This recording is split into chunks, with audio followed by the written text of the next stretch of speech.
ये रुपए की चाल आज फिर कमजोर होती हुई। ओ एब्सोल्युटली हर्षदा, जी हाँ, रिकॉर्ड लोज पे आज यहाँ पर रुपया खुला और हर घंटे जैसे जैसे दिन बीतता गया हमने देखा कि रुपए में और गिरावट बनती हुई नजर आई है। तो रिकॉर्ड लोज पे कारोबार है और अब तक का 80.77 का ऑल टाइम लोज हमने यहाँ पर रुपए में बनता हुआ देखा।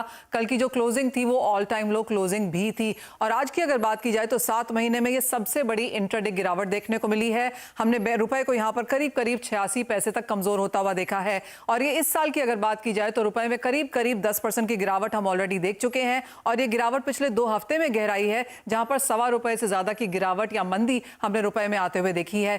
क्या कारण है रुपए गिरने के? एक तो ये कि जो यूएस में हमने ब्याज दरें बढ़ती हुई देखी हैं, पिछली 3 ब्याज दरें 75 बेसिस पॉइंट रेट हाइक्स हमने यहां पर आते हुए देखी हैं और आगे जाकर और भी यहां पर ब्याज दरें बढ़ेंगी, इसका असर यहां पर देखने को मिला है। डॉलर इंडेक्स को हम यहां पर फॉलो कर रहे हैं जो कि 20 साल के हाईज पर है। 111 का स्तर आज यहां पर निकलता हुआ नजर आया। भारतीय बाजारों में लगातार इस साल हमने एफआईआईज की बिकवाली आते हुए देखी है, तो उसका भी असर यहां पर रुपए में लगातार पड़ता हुआ नजर आया और जो रशिया यूक्रेन के बीच में कॉन्फ्लिक्ट है उसका भी इंपैक्ट ईएम करेंसीज और डेवलप करेंसीज दोनों पर ही खासा देखने को मिला है। इसके अलावा बॉन्ड यील्ड्स की बात देखें तो वहां पर भी लगातार हमने हाइज बनते हुए देखे हैं। 10 साल का देखें या 2 साल का बॉन्ड यील्ड्स देखें, 12 से 15 साल के हाइज पर हमने इसे भी कारोबार करता हुआ देखा है। इसका भी इंपैक्ट इमर्जिंग मार्केट करेंसीज पे देखने को मिला है।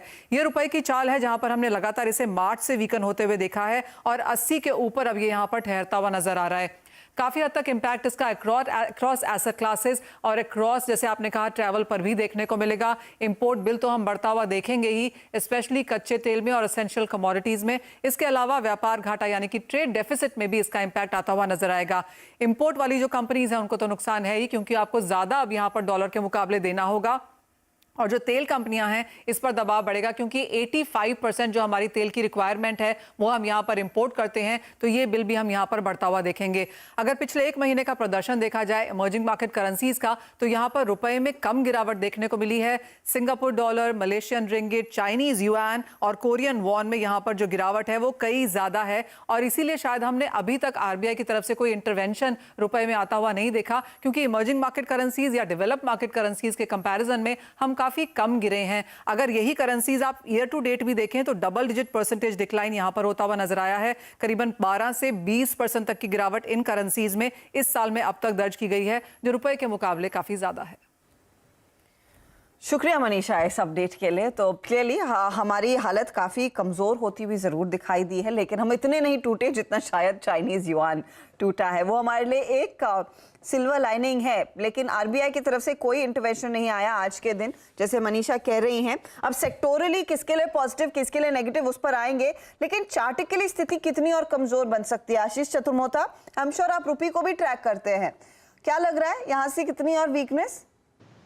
बिल्कुल। तो अर्शदा, देखिए, देखने की बात यह कि यहाँ पर पे 20 साल के ऑलमोस्ट हाई पर आपको डॉलर इंडेक्स देखने को मिल रहा है और डॉलर अगर से इंडेक्स कंटिन्यूसली अपने सभी अपने काउंटर पार्ट्स के सामने स्ट्रेंथ बनाएगा तो बहुत स्वाभाविक है कि इमर्जिंग मार्केट करेंसीज में भी करेक्शन आएगा। बट जैसे मनीषा ने बताया कि हम कंपैरेटिवली दूसरे इमर्जिंग मार्केट्स की तुलना में कम गिर रहे हैं। अब अगर से मैं चार्ट देखूं तो ये 80.35 से 78 के बीच का कंसोलिडेशन काफी लंबे समय से यूएसडी आईएनआर के अंदर बना था, को आज इवेंचुअली हमने ब्रेक किया और 80-70 की ट्रेजेक्टरी में हम आ चुके हैं। मुझे लगता है इस रेंज को अगर से मैं देखूं, क्योंकि ऑब्वियसली आरबीआई का इंटरवेंशन रहेगा, बट जिस तरह से डिमांड सप्लाई सिचुएशन उभर के आ रही है, मुझे लगता है 8150 से 8180 की ट्रेजेक्टरी बहुत ही जल्द यूएसडी आईएनआर के अंदर में आपको देखने को नजर आएगी और शायद अब एक शॉर्ट टर्म बेस कहीं ना कहीं 79, 90, 80 के जोन में यूएसडी आईएनआर बना रहा है, तो मेरे हिसाब से वो एक अच्छा बेस बनेगा और आपको यहां से रुपी फर्दर वीकनेस 8170, 8180 तक जाता हुआ नजर आ सकता है। अच्छा, मैं अपने पैनल को बता दूं, मेरे पास